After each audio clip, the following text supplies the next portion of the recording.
The Goblin and the Huckster by Hans Christian Andersen. There was once a regular student who lived in a garret and had no possessions. And there was also a regular huckster to whom the house belonged and who occupied the ground floor. A goblin lived with the huckster because at Christmas he always had a large dish full of jam with a great piece of butter in the middle.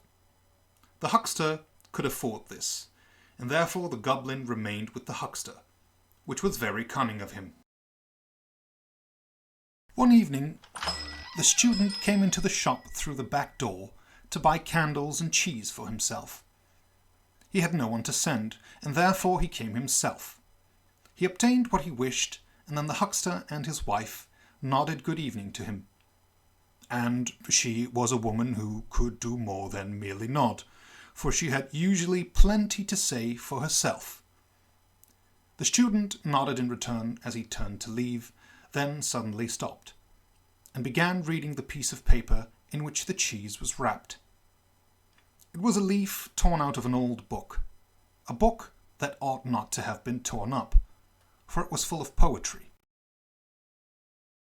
"Yonder lies some more of the same sort," said the huckster. "I gave an old woman a few coffee berries for it. You shall have the rest for 6pence if you will." "Indeed I will," said the student. "Give me the book instead of the cheese. I can eat my bread and butter without cheese. It would be a sin to tear up a book like this. You are a clever man and a practical man, but you understand no more about poetry than that cask yonder."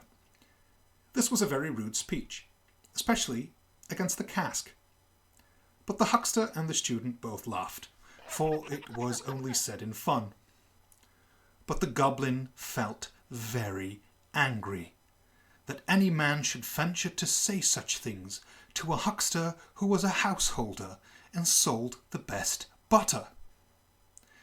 As soon as it was night, and the shop closed, and everyone in bed except the student, the goblin stepped softly into the bedroom where the huckster's wife slept, and took away her tongue, which of course she did not then want. Whatever object in the room he placed his tongue upon immediately received voice and speech, and was able to express its thoughts and feelings as readily as the lady herself could do. It could only be used by one object at a time, which was a good thing, as a number of speaking at once would have caused great confusion. The goblin laid the tongue upon the cask, in which lay a quantity of old newspapers. "Is it really true," he asked, "that you do not know what poetry is?" "Of course I know," replied the cask. "Poetry is something that always stands in the corner of a newspaper and is sometimes cut out. And may I venture to affirm that I have more of it in me than the student has. And I am only a poor tub of the huckster's." Then the goblin placed the tongue on the coffee mill. And how it did go, to be sure. Then he put it on the butter tub and the cash box, and they all expressed the same opinions as the waste paper tub. And a majority must always be respected. "Now I shall go and tell the student," said the goblin, and with these words he went quietly up the back stairs to the garret where the student lived. He had a candle burning still, and the goblin peeped through the keyhole and saw that he was reading in the torn book, which he had brought out of the shop. But how light the room was! From the book shot forth a ray of light which grew broad and full, like the stem of a tree, from which bright rays spread upward and over the student's head. Each leaf was fresh, and each flower was like a beautiful female head, some with dark and sparkling eyes, and others with eyes that were wonderfully blue and clear. The fruit gleamed like stars, and the room was filled with sounds of beautiful music.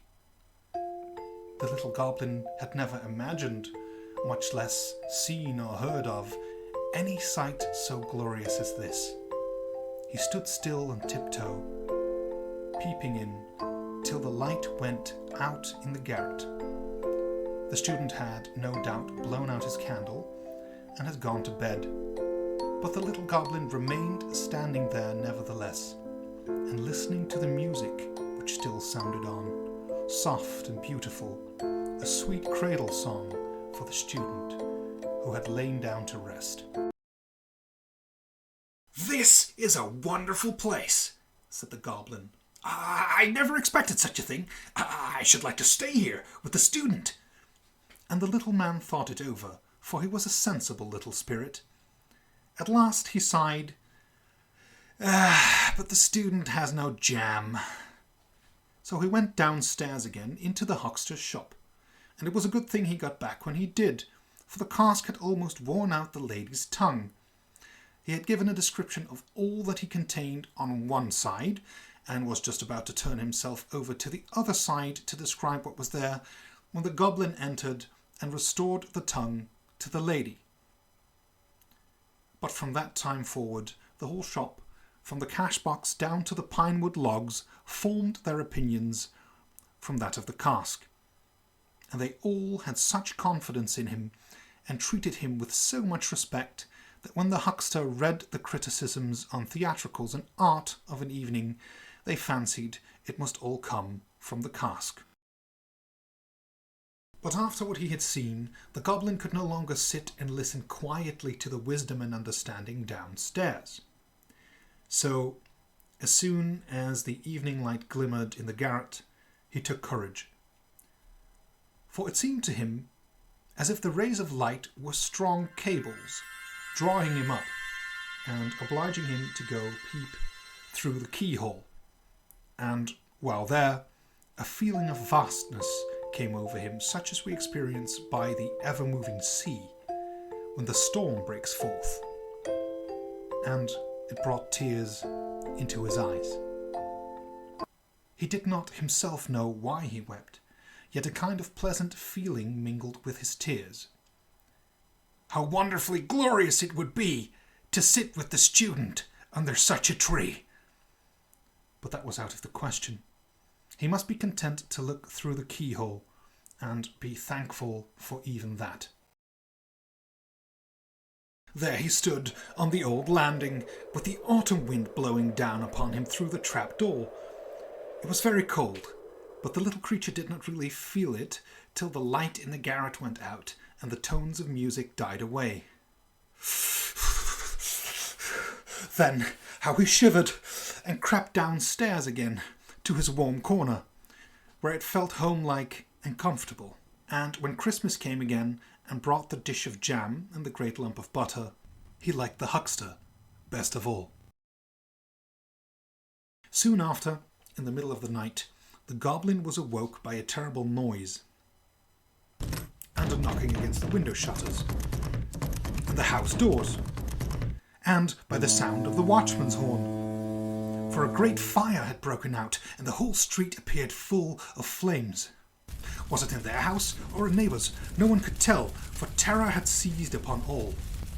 The huckster's wife was so bewildered that she took her gold earrings out of her ears and put them in a pocket, that she might save something at least. The huckster ran to get his business papers, and the servant resolved to save her blue silk mantle, which she had managed to buy. Each wished to keep the best things they had. The goblin had the same wish, for with one spring he was upstairs and in the student's room, whom he found standing by the open window and looking quite calmly at the fire, which was raging at the house of a neighbour opposite. The goblin caught up the wonderful book which lay on the table and popped it in his red cap, which he held tightly with both hands. The greatest treasure in the house was saved, and he ran away with it to the roof and seated himself on the chimney. The flames of the burning house opposite illuminated him as he sat, both hands pressed tightly over his cap, in which the treasure lay, and then he found out what feelings really reigned in his heart and knew exactly which way they tended. And yet, when the fire was extinguished and the goblin again began to reflect, he hesitated and said at last, I must divide myself between the two. I cannot quite give up the huckster because of the jam. And this is a representation of human nature. We are like the goblin. We all go to visit the huckster because of the jam.